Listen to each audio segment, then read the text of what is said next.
You think money's about math? You believe it's about hustle.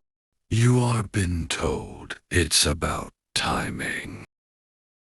But I am here to tell you you're wrong. It is about alignment. It is about vibration. It is about the silent force that surrounds you. And that force is what I call your aura. You do not attract what you chase. You attract what you are. Your aura is your broadcast signal. It is the frequency you emit. Unconsciously, consistently, and unapologetically. Before you speak, it speaks for you before you enter a room. It arrives ahead of you before you pitch an idea or launch a product or ask for a raise. Your aura has already negotiated the terms. So, if you are poor on the inside, if you carry doubt in your bones, if your self-talk drips with scarcity, then I don't care how big your dreams are. You will sabotage your success at every turn. This is the law of resonance, and it is non-negotiable. You see, every thought you think emits a signal. Every emotion you hold becomes apparent. Every belief you adopt becomes a magnetic current, either pulling prosperity toward you or repelling it from your field. You are either a magnet or a repellent. And here's where people fail. They try to fake confidence. They paste on smiles. They rehearse affirmations they don't believe. They act as if, but vibrate fear underneath it all. And the universe reads the real signal, not your words, not your dreams, your energy. So let me ask you a question. What are you broadcasting? Because your aura cannot lie.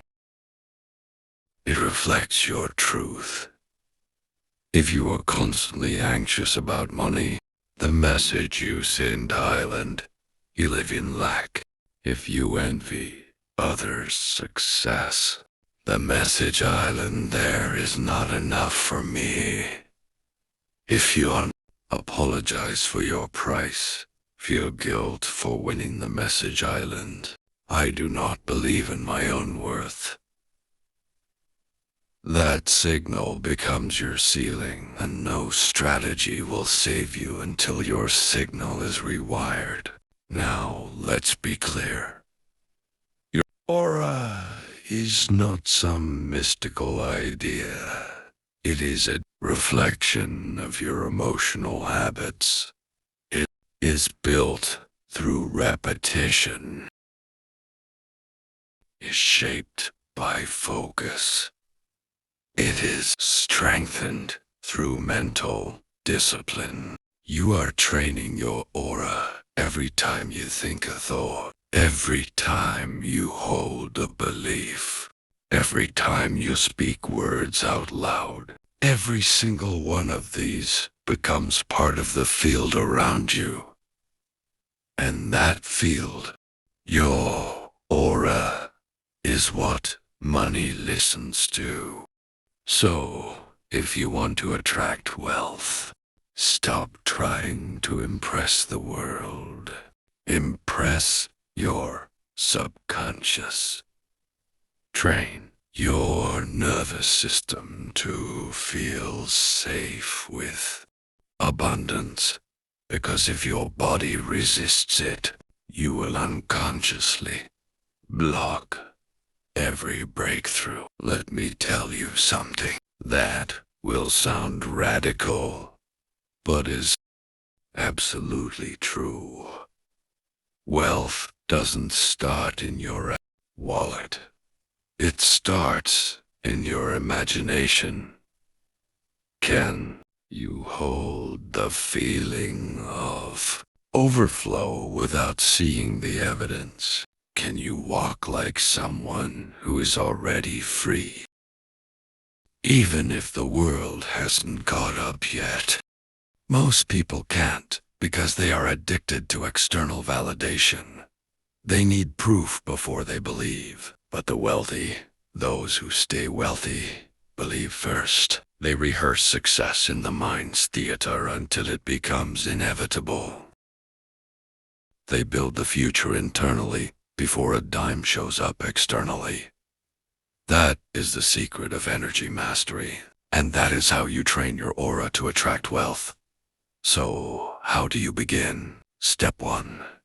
You must reclaim authorship of your identity. You must erase the story that was written for you by broke parents, insecure teachers, cautious friends, and a society that glorifies struggle. You are not born poor. You were trained to think poor. You were conditioned to fear wealth, to associate it with guilt, greed, or corruption. And if you hold these beliefs, no matter how small, you are repelling the very thing you say you want.